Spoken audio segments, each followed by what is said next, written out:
Hello everybody, welcome to Lillards Debut. Subscribe to the channel if you have not already and drop a like on this video. It only takes 1 second and makes a massive difference in how this video performs in the YouTube algorithm. As you can tell, the background's different. That's going to be the case for a couple of videos. I'm in the process of moving right now. That's the reason videos have been basically non-existent on this channel. So yeah, I apologize for that, but we're going to go ahead and get into our first post-game recap in forever. Last one obviously being Game 5 of the NBA Finals. So please go ahead and give me a little bit of wiggle room here. Being that it's been this long, forgive me if I'm a bit rusty. With that said, let's talk about Damian Lillard's Bucks debut, which I'm going to describe as a movie because at least from Damian Lillard's perspective, the way this was for him, it definitely felt that way. Now, the side characters in this movie kind of failed to do their job all that well, and we'll talk about that, but at least Damian Lillard, 39 points in his debut for them, really kind of carried the momentum of this team, and the team went as Damian Lillard did. Started off with an and one three-pointer. Not his first bucket. His first bucket was an inbound mid-range shot on the baseline, but his first three-pointer in a Bucks uniform was an and one, which definitely feels apt. He also got to the free throw line like crazy, and pretty much all of it was legitimate. Just absolutely fantastic for the Bucks, and I think there's going to be a little bit of a growing period in terms of the tendencies of the rest of the players on this Bucks roster. I definitely felt as though there was some times where they just were not ready for Damian Lillard to do Damian Lillard shit. That's obviously going to improve with time, and I would expect no less. I believe my prediction in my main channel video, the prediction for every NBA team going into the year, was that the Bucks are probably going to start off a little bit slow, not quite just setting the world on fire for as much talent as they have, and that's pretty much exactly the experience we got in this game because they kind of struggled to get a win on the 76ers when I feel like they should have kind of taken this one all the way, especially given that they got to a pretty good lead after the first quarter or so. The Sixers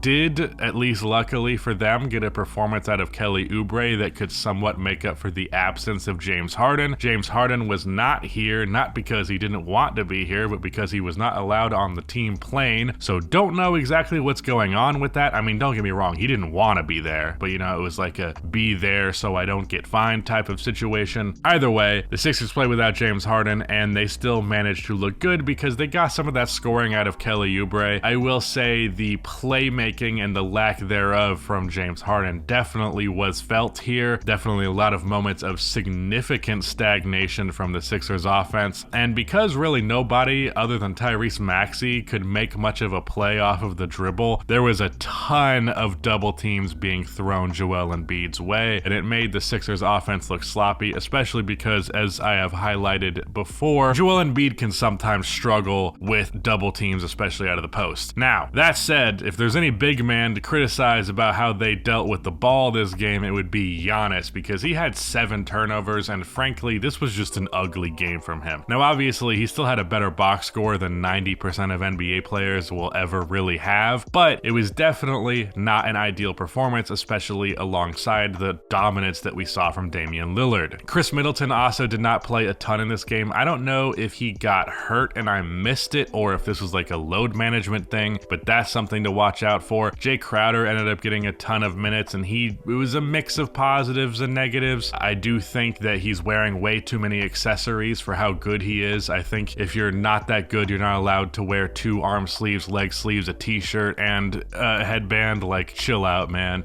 But other than that, there wasn't a ton of contribution from the Bucks bench this game, which is definitely something to be concerned about. Malik Beasley also did not have a very strong performance, and that's an area that I'm concerned about, specifically that starting 2-guard spot, because Malik Beasley, in theory, can be a very good and very helpful player, but Malik often feels like he's the type of player that is good in theory more so than in practice. So that's something we're going to have to keep an eye on. They got some good minutes from Beauchamp, which was interesting. A lot of cool plays. I liked what he did. The only thing that Malik Beasley really did of note in this game was he damn near tackled Brook Lopez on a 3-pointer. But at least from an offensive perspective, you know, Giannis out there with the floor spacing of Brook Lopez, who's at least solid shooting the ball, and then Dame, Malik, and Chris Middleton. Those 3 out there, that's just so much spacing next to Giannis that's definitely a lineup you're going to have to run often. I just want to see, I would like to see more of a defensive-oriented guy in that 2-guard spot. I don't really know what that's going to look like, but it's something to at least hope for.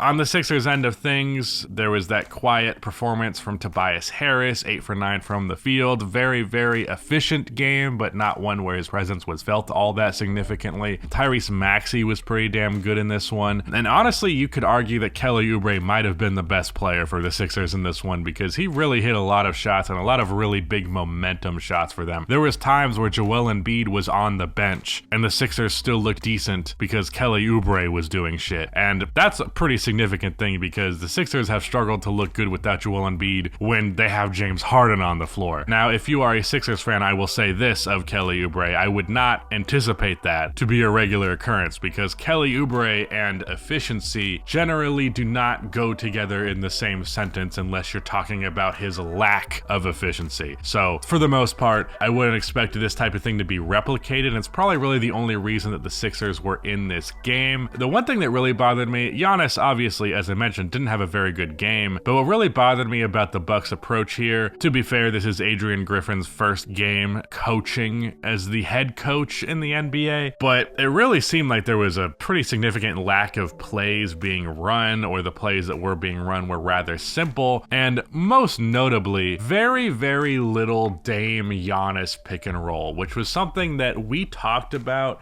quite a bit this offseason, we being media members, NBA fans, the coaching staff of the Bucks, and specifically Damian Lillard. He talked about how unguardable that combo would be, and that's pretty true. And the amount of times that Giannis screened for Dame was pretty minimal, and when he actually did those screens, very rarely was he rolling. Oftentimes they would blitz that pick and roll, and then there'd be another defender, often Joel Embiid, that would stay up, and Giannis would just end up getting the ball top of the key, and then the offense just evolved into whatever it did from there. But there was really no advantages created. It's not ideal. I'll say Embiid honestly defended Giannis very well in this game. There were a lot of plays where he had Giannis's number, oftentimes where Giannis ended up settling into jumpers rather than bothering to challenge Embiid at the rim. Honestly, probably one of the best performances I've seen from Embiid against Giannis specifically. But it's the first game, I'm not going to read into it too much. All I will say is that the Bucks offense and just in general, everything was kind of a weird struggle, and they still managed to win this game against a Sixers team that got 3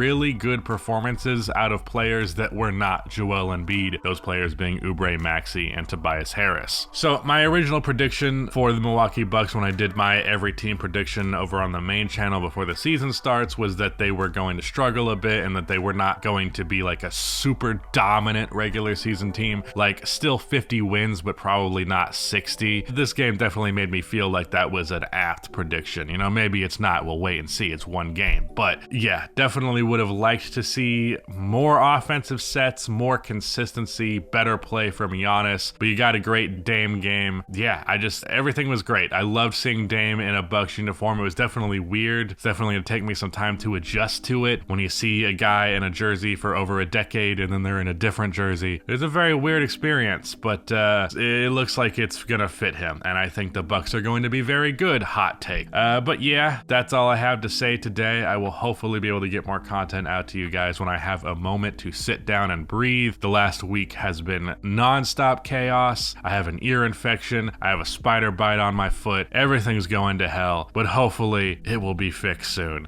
With that said, I appreciate you guys for watching. Be sure to subscribe if you haven't already. Drop a like on the video, and shout out to Rudy for editing this video. But that is it. Goodbye.